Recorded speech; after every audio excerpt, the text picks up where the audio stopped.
Hello, this is Dr. Grande. Today's question is, can I analyze the Marilyn Manson allegations, specifically looking at the allegations of Evan Rachel Wood against Marilyn Manson? Just a reminder, I'm not diagnosing anybody in this video, only speculating about what could be happening in a situation like this. If you enjoyed this video, please like it, subscribe to my channel, and consider supporting me on Patreon. I'll put the link to Patreon in the description for this video. I'll start here with a brief background of both Evan Rachel Wood and Marilyn Manson. I will move to the timeline of the allegations, then offer my analysis. Evan Rachel Wood was born in 1987 in North Carolina. She started acting in the 1990s and has been in over 30 films. In 2016, she started playing the role of Doris Abernathy in the HBO series Westworld. Wood has been in a number of romantic relationships. One of those was with a musician named Marilyn Manson. They were together for several years. The relationship was first made public in 2007, but it started in 2006. They would become engaged in January of 2010, but the relationship would end about 7 months later. Now looking at Marilyn Manson. Manson was born in 1969 in Ohio. His real name is Brian Hugh Warner, but he goes by Marilyn Manson not only professionally, but in his daily life, so I will call him Manson. The name Marilyn Manson comes from Marilyn Monroe and Charles Manson. Manson founded a band in 1989. He recorded heavy metal music, which was controversial. Many people believe he is a bad influence on young listeners. In 1997, he started appearing in motion pictures, mostly minor roles and cameos. Manson became engaged to an actress in 1999. They were together until 2001.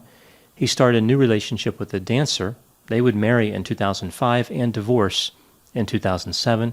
Then, as I mentioned, Manson and Evan Rachel Wood would start a romantic relationship in 2006 that would end in 2010. This brings us to the allegations. In 2018, Manson was the subject of a police report in California alleging unspecified sex crimes in 2011. The Los Angeles District Attorney did not prosecute because they could not find corroboration of the evidence. Moving to April of 2019, Evan Rachel Wood testifies before the California Senate in support of an act that would extend the statute of limitations in cases involving domestic abuse.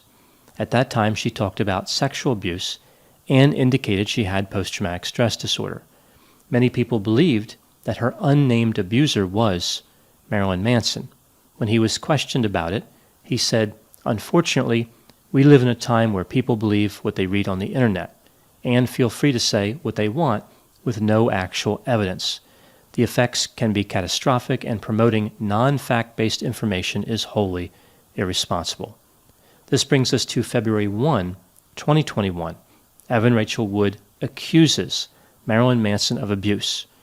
On Instagram, she posted this message: "The name of my abuser is Brian Warner, also known to the world as Marilyn Manson. He started grooming me when I was a teenager and horrifically abused me for years. I was brainwashed and manipulated into submission. I am done living in fear of retaliation, slander, or blackmail. I am here to expose this dangerous man and call out the many industries that have enabled him before he ruins any more lives. I stand with the many victims who will no longer be silent." In response, Marilyn Manson posted a message on Instagram. "Obviously, my art and my life have long been magnets for controversy, but these recent claims about me are horrible distortions of reality. My intimate relationships have always been entirely consensual with like-minded partners. Regardless of how and why others are now choosing to misrepresent the past, that is the truth."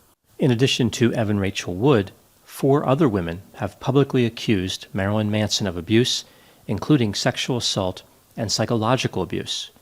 Manson was dropped by his record label and lost 2 different television series roles as a result of these allegations. Moving to my analysis. Through Evan Rachel Wood's testimony and other various statements she has made, she has really captured many of the dynamics about sexual abuse that are sometimes overlooked.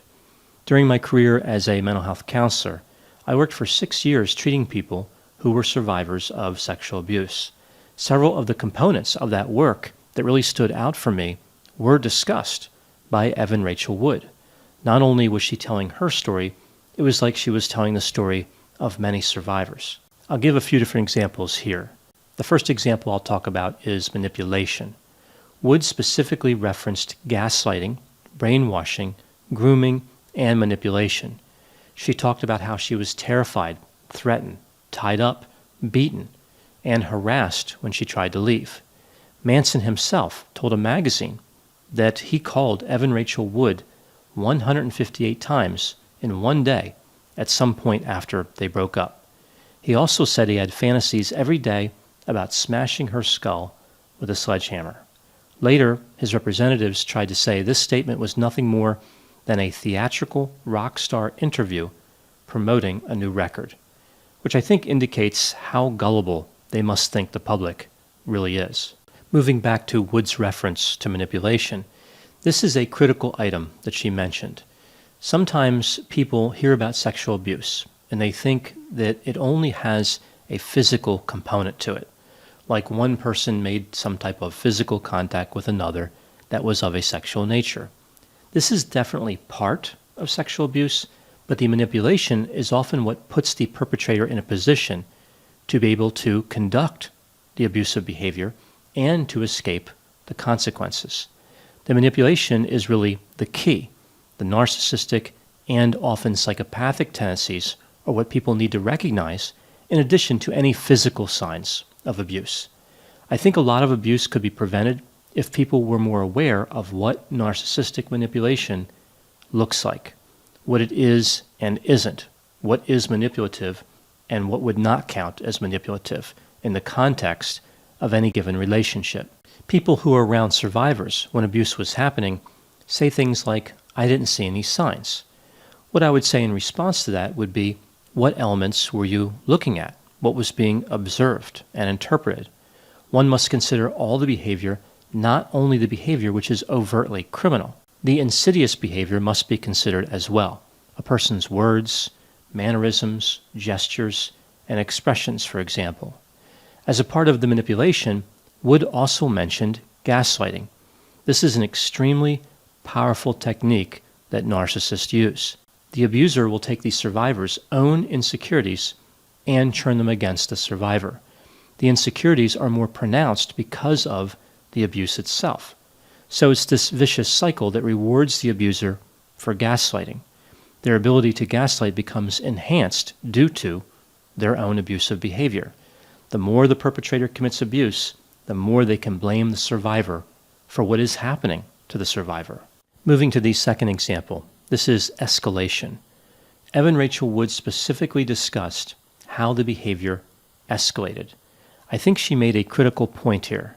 Sometimes when people on the outside are looking at an abusive relationship, they will say something like, "I noticed that relationship wasn't good, but I didn't think it was a big deal because I didn't think the abuse would get any worse."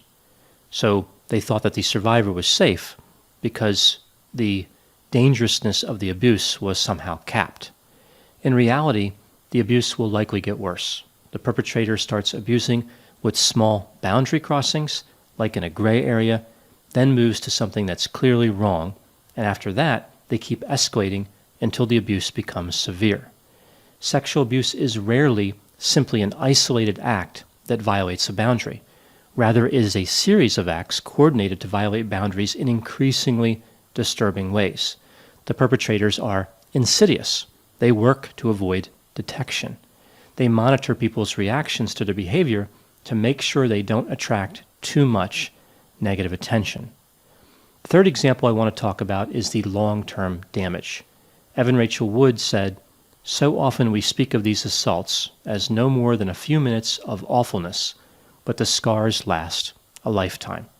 Once again, we see that Evan Rachel Wood is describing sexual abuse accurately.